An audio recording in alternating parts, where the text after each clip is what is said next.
Il est 19h50, bonsoir à tous et bienvenue dans ce journal. Dans les titres de l'actualité de ce mercredi, 900 casques bleus ivoiriens ont été déployés dans plusieurs villes du Mali. La Côte d'Ivoire qui maintient son engagement dans le pays malgré un contexte diplomatique tendu. Et puis on vous fera le récit d'une journée mouvementée à Koupé-Zedji où des affrontements ont été évités de justesse entre deux camps qui se disputent la chefferie du village. 104 000 candidats pour 8 000 places disponibles. Le concours de l'INFAS s'est ouvert ce mercredi par les épreuves écrites. La Côte d'Ivoire réaffirme son engagement dans le maintien de la paix et de la stabilité au Mali. 902 policiers et militaires ivoiriens sont déployés au sein de la mission des Nations Unies au Mali, et ce malgré le contexte tendu qui prévaut, avec la détention de 49 soldats ivoiriens dans le pays, accusés par Bamako de tentatives de déstabilisation. Reportage de Thiemé Dandier. La Côte d'Ivoire continue de poser des actes en faveur de la stabilisation du Mali et du renforcement de ses séculaires liens de coopération avec son voisin. Malgré le contexte de tension qui prévaut relativement au dossier des 49 soldats ivoiriens détenus par Bamako, Abidjan, qui joue toujours la diplomatie, vient d'achever le déploiement de 900 casques bleus en territoire malien. Ce contingent, appartenant au 2e bataillon projetable des forces armées de Côte d'Ivoire, déployé au terme de 6 rotations, se répartit sur le théâtre opérationnel du pays comme suit. 650 hommes à Tombouctou, 220 à Mopti, 32 dont 25 officiers à Bamako. Ces 3 unités constituées ont trouvé sur le théâtre 225 éléments précurseurs déployés depuis le 6 janvier 2022. Elles assurent la relève des éléments du 1er bataillon pilote projetable. Ces derniers ont regagné Abidjan après des opérations sécuritaires en terre maliennes de 18 à 30 mois, au cours desquels 4 d'entre eux ont trouvé la mort lors d'une attaque de leur convoi dans le nord-ouest. Un engagement pour la paix que la MINUSMA a tenu à saluer dans un tweet ainsi libellé. Toute notre reconnaissance au contingent de la Côte d'Ivoire qui a servi au Mali avant d'être relevé le 19 août. Aquaba aux nouvelles unités qui se joignent à la MINUSMA. Dans un second tweet, la mission se réjouissait du déploiement de la relève. La MINUSMA est fière de pouvoir compter 902 soldats et policiers de la Côte d'Ivoire pour mener à bien son mandat. À Tombouctou, nous comptons sur eux pour la protection de nos emprises, y compris la piste d'atterrissage.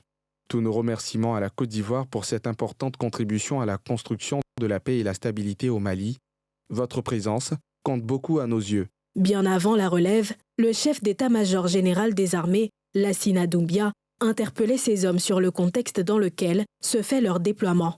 Au Mali, vos faits et gestes seront certainement observés tout comme votre attitude. Demeurez des ambassadeurs de paix dans votre zone de responsabilité. Le général des corps d'armée a par ailleurs évoqué les nouvelles dispositions réglementant l'exploitation aérienne par la MINUSMA, ce qui pourrait empêcher l'appui aérien quand le besoin se fera sentir. Il faudra alors faire preuve de professionnalisme en tout instant sur un théâtre aussi complexe que clivant. La 50e session ordinaire du Comité interparlementaire de l'Union économique et monétaire ouest-africaine vient de s'achever. Plusieurs sujets ont été abordés par les parlementaires, dont l'affaire des 49 militaires ivoiriens arrêtés au Mali. Ils invitent les hautes autorités du Mali et de la Côte d'Ivoire à un règlement pacifique de ceux différends. Salif Yalekwe. Le Comité interparlementaire de l'UEMOA, Union économique et monétaire ouest-africaine, a achevé, mercredi à Abidjan, les travaux de sa 50e session ordinaire. Cette réunion des parlementaires de la zone ouest-africaine a abordé plusieurs sujets, notamment le différend entre la Côte d'Ivoire et le Mali, à propos des 49 militaires ivoiriens arrêtés. Pour ces élus, la voie du dialogue doit être privilégiée. Nous avons invité les chefs d'État de ces 2 pays à se comprendre, à primer sur le dialogue pour que nos populations vraiment se sentent à l'aise. Nous sommes dans une communauté et nous avons un destin commun et nous n'avons pas de raison à s'entretuer, à s'attaquer et à ne pas chercher la paix que nous prenons. Et nous comptons vraiment sur ces 2 chefs d'État à un niveau plus élevé. Et nous avons même demandé à ce que nous irons, avec une délégation du CIP, rencontrer des autorités au plus haut niveau de ces pays pour leur demander vraiment d'œuvrer pour la paix. La libre circulation des personnes dans cet espace est encore entravée par de nombreux obstacles. Il urge que les États agissent. La libre circulation des biens et des personnes n'est pas encore une réalité dans l'espace UEMOA. Si nous prenons le cas des camions qui sont bloqués entre le Togo, le Burkina Faso, nous avons constaté qu'il y a plus de 300-400 camions qui sont bloqués là-bas. Les prix augmentent dans les pays de l'Interland et nous avons souhaité qu'une escorte conjointe soit organisée et de façon générale entre les États et des pays côtiers avec les pays de l'Interland pour permettre aux camions d'assurer la sécurité des camions et des populations dans la libre circulation des biens et des personnes. Le comité interparlementaire CIP est un organe de contrôle démocratique qui a été créé par l'article 35 du traité constitutif de l'Union commune à 8 pays, le Bénin, le Burkina Faso, la Côte d'Ivoire, le Mali, le Niger, le Sénégal, le Togo et la Guinée-Bissau. Il a son siège à Bamako, au Mali. Akupé-Zodji, village de la sous-préfecture d'Anyama, dont les terres abritent la nouvelle zone industrielle sur l'autoroute Nord, a frôlé de peu ce mardi 23 août de violents heurts entre manifestants de deux camps proches de chefs qui se disputent le poste d'autorité coutumière. La gendarmerie mobile a dû être déployée sur le terrain. Récit d'une journée mouvementée dans ce reportage de notre envoyé spécial, Thiemé Danger. Akupé-Zodji, localité de la sous-préfecture d'Anyama, dans les habits de ville morte, avec rue quasi déserte et commerce de loisirs fermés. Des habitants apeurés, à quelques pas de leur porte, le regard tourné vers le rassemblement sur la place publique. Ceux qui sont venus aujourd'hui pour régler l'affaire, ils vont partir, ils vont retourner à leur base. Mais nous, que tu sois de la gauche, que tu sois de la droite, nous allons nous retrouver ici, dans les mêmes cours, dans les mêmes familles, dans les mêmes funérailles, dans nos générations. Nous allons vivre comment? Nous allons nous regarder comment?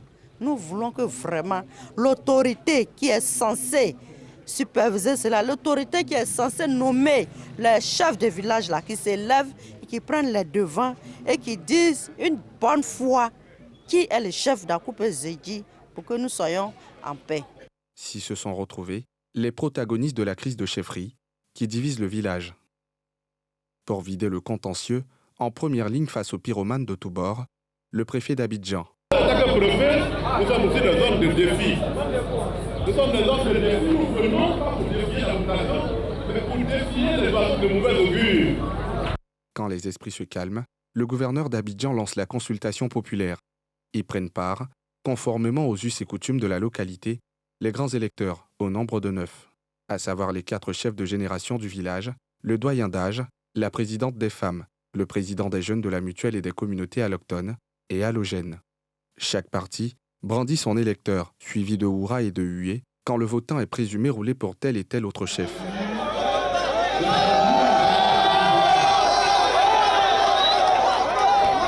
Avec des protagonistes sur le pied de guerre, tenus à bonne distance l'une de l'autre par les éléments de la gendarmerie mobile, seules les femmes et les jeunes présentent des votants reconnus de tous.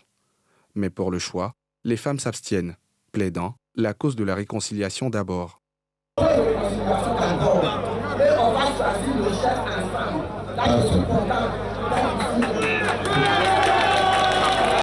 Comment est-on arrivé à cette division d'Akupé-Zodji? Pour mieux comprendre la crise, cap sur la résidence du chef révoqué. Le mis en cause des faits de détournement de fonds du village se vide. Je ne reconnais pas 314 millions. Mais moi, dans ma gestion, à ce jour, c'est 349 millions. Et voici ce que j'ai fait de ces 349 millions. Sur les 349 millions, j'avais mis 110 millions en banque. 110 millions pour les réalisations et les équipements dans le village. 129 millions pour tout ce qui est désintéressement de personnes, le fonctionnement de la chefferie et autres. Donc j'ai étalé tous ces papiers avec les preuves que j'ai en ce moment. On n'en a pas tenu compte et on m'a condamné à 20 ans de prison. C'est parti jusqu'à la Cour de cassation qui aussi a confirmé cette sentence-là, si je peux m'exprimer. Clamant son innocence, le chef dit déplorer que ses détracteurs n'aient pas attendu la fin de son recours judiciaire devant le Conseil d'État avant de le déposer. J'ai introduit des requêtes au Conseil d'État. J'ai même introduit des requêtes à la Cour de cassation en révision de ce procès. Donc, il m'a été signifié qu'il y aura des rapports en octobre, le 25 octobre 2022. Dans l'autre cas, on s'inscrit en faux contre cette version. On s'engage plutôt à ouvrir une nouvelle page de la gouvernance du village. Je n'ai pas demandé à être chef, mais il a plu au collectif des chefs et nanas de la génération Djougbo de me nommer chef en remplacement du chef Sekagba Jean qui s'est étiqueté en malversation. Je suis tout heureux. Je prône la réconciliation. C'est au nom de cette réconciliation-là que j'ai envoyé ceux qui contestent chez le grand médiateur de la République. Comment éteindre alors le feu de la division qui consume le tissu social local? Transcendons tout ce qui a été, même serment qu'ils ont prêté autour d'une bouteille, transgressons tout cela et mettons-nous ensemble pour l'avenir du village. Le village est désordonné, il n'y a même pas de rue. Parce que pour me contrarier, quand je dis enlever les bâches de la rue, le lendemain, les gens replacent parce qu'on a reçu l'ordre de l'autre côté. Donc aujourd'hui, il faut qu'on s'asseye, qu'on se parle et la paix reviendra. Que ceux qui ont géré le village et qui ont été écartés aujourd'hui comprennent que le village leur appartient. Nous allons gérer le village ensemble pour le bonheur du peuple du Zedji. Pour l'autorité administrative, de son côté, cette consultation populaire dont les résultats vont être connus dans les prochains jours a permis de diagnostiquer le mal à exorciser. C'est une question de personnes, tout simplement. Tout simplement. Il faut éviter cela. Les questions de personnes sont difficiles à résoudre. Ça devient l'amour propre. C'est comme si c'est un camp qui gagne sur un autre. À l'époque, on appelait ça ASEC Africa. Donc, c'est que je leur demande de laisser cela et de voir l'intérêt du village. Notons que les terres d'Akupé-Zedji sont à nouveau sollicitées par l'État pour abriter cette fois le futur marché de gros d'Abidjan. Un projet à fort impact économique et social qui risque d'être compromis par la crise de chefferie. Ils sont plus de 104 000 candidats à se présenter cette année au concours de l'INFAS. 104 000 candidats pour 8 000 places disponibles. Le concours s'est ouvert ce mercredi par les épreuves écrites. Reportage de Thiemé Dandje et de Harouna Zeba. École de base de l'INFAS, Institut national de formation des agents de santé d'Abidjan-Trècheville. Dans les salles retenues pour les épreuves écrites, les candidats à la session 2022 du test d'entrée. Sur les visages se lisent sérénité et concentration. Les encadreurs s'affairent à les instruire sur les modalités pratiques du concours. Vous voyez, voilà, ça ne déborde pas. Peu après, ils ont pour hôte le ministre de tutelle. Venu s'enquérir du bon déroulement des épreuves, la descente est mise à profit pour inviter les candidats à ne point se laisser distraire par tout prétendu réseau de fraude. Par rapport à l'an passé, vos chances ont été multipliées par 2, puisque cette année, nous allons augmenter ceux que nous allons recruter pour près de 8 000 places. Donc chacun, normalement, celui qui travaille à sa place. Voilà pourquoi je voudrais vraiment vous demander de travailler consciencieusement. Parce qu'on vend tellement d'illusions, il y a tellement de rumeurs qui croient qu'il faut... L'essentiel, c'est donc d'aller voir quelqu'un pour être admis. Votre réussite dépend de ce qui est devant vous. Après les consignes, c'est le top départ des épreuves avec la distribution des sujets. Autre salle de composition, celle affectée aux candidats à la formation de techniciens masso-kinésithérapeutes.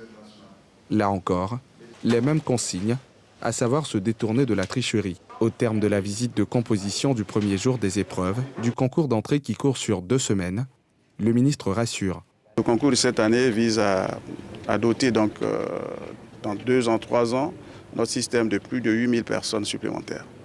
Et nous avons enregistré un nombre record de candidats, mais j'ai tenu à les rassurer que les meilleurs seront retenus. Parce que ce que nous visons, c'est d'améliorer la qualité donc, des soins donc, dans nos hôpitaux et de viser l'excellence à tous les niveaux, y compris donc, pour le personnel soignant.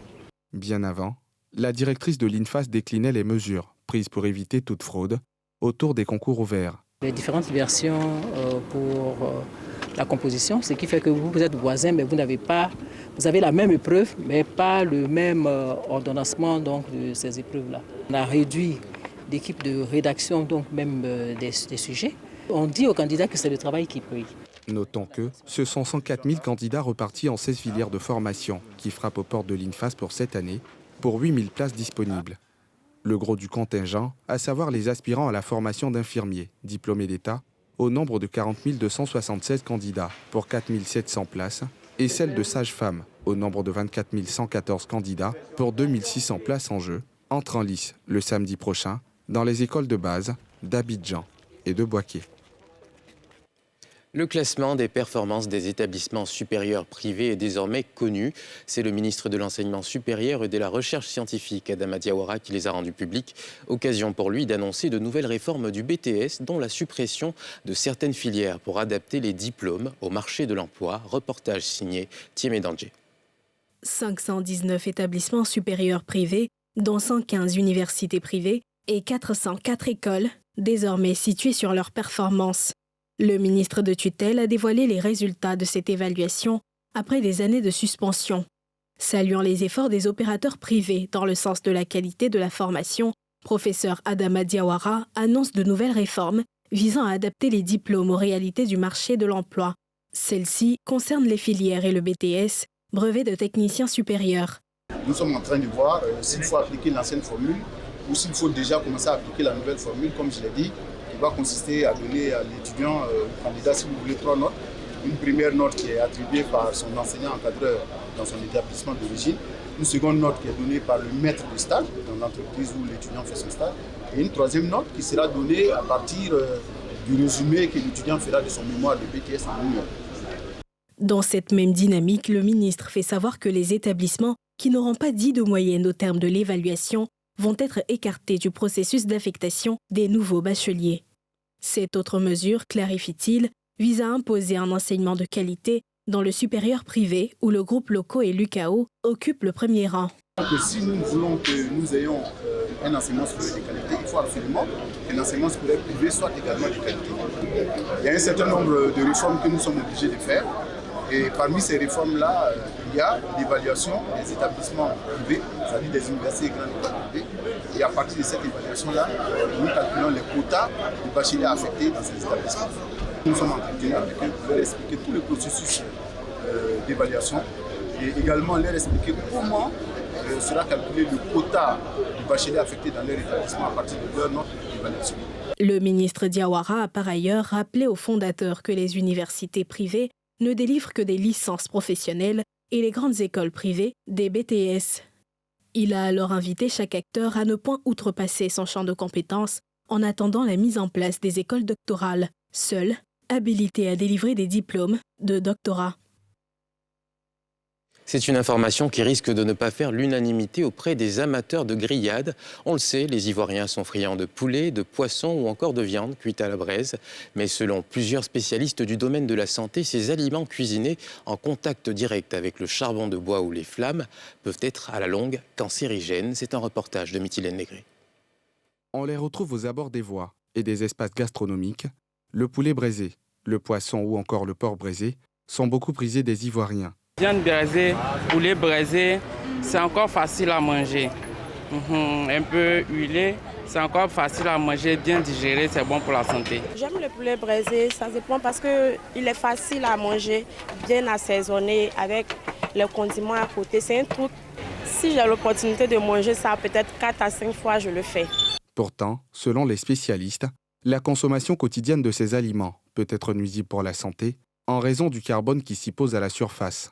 Lorsque vous consommez des aliments braisés, ces aliments sont soumis à un traitement thermique, donc ils sont chauffés et le mode de cuisson qui est utilisé peut générer à l'intérieur de ces aliments-là des éléments toxiques qui peuvent avoir un effet sur la santé.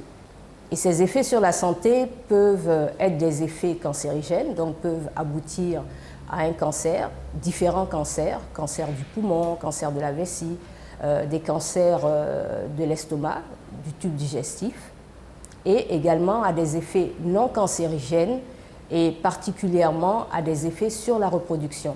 Ils ont des fûts, d'ailleurs graisse sale avec du mazout dessus, c'est-à-dire le mazout c'est un mélange d'huile et puis de fumée. ils font la flamme, et puis la flamme monte, et puis ils disent qu'ils sont en train de briser. Et une population de près de 20 millions d'habitants consomme ce genre de produits. Mais imaginez ce qui va se passer dans 2 ans, dans 3 ans. Les consommateurs ne sont pas les seuls exposés. Les commerçants peuvent aussi contracter des maladies dues à la fumée qui se dégage lors de la cuisson. Depuis plusieurs mois, c'est dans ce nuage de fumée que Abel exerce son activité au quotidien. Ça fatigue. Il y a les aliments que nous mangeons, tels que le lait que nous prenons. Et puis aussi, on a des comprimés qui sont conseillés qu'on nous donne, que nous prenons pour évacuer la chaleur qui est dans notre corps, pour pouvoir aussi laver nos yeux. Donc souvent aussi, les médecins nous demandent de manger les oignons, parce que les oignons, ça lave les yeux. Pour ce diététicien, une technique de braisage s'impose pour éviter tout risque sanitaire. Le fer, quand il chauffe, il va faire couler le poisson, il va faire couler la viande. Donc normalement, c'est l'acide oxydable qui est vraiment adapté. On prend le bois, on met une partie de bois, une partie de charbon, une partie de bois, jusqu'à ce qu'on allume, ça prend grand. Et on devrait souffler jusqu'à ce que la braise devienne bien rouge, bien ardente. Et maintenant, on dépose l'outil, le grillage. Ce grillage devait être normalement propre. Et puis on laisse que le grillage chauffe. Une fois que ça chauffe, on retire la viande qui avait été marinée, qu'on avait déposée au frigo, on la retire, on la laisse se reposer et puis on la dépose sur les braises. Tous les mets cuits en contact direct avec le charbon de bois peuvent être source de plusieurs maladies, selon ces spécialistes. Les consommateurs sont invités à la prudence et au contrôle régulier de leur état de santé. Et c'est la fin de ce journal. Merci d'être resté en notre compagnie. Bonne suite de programmes sur NCI.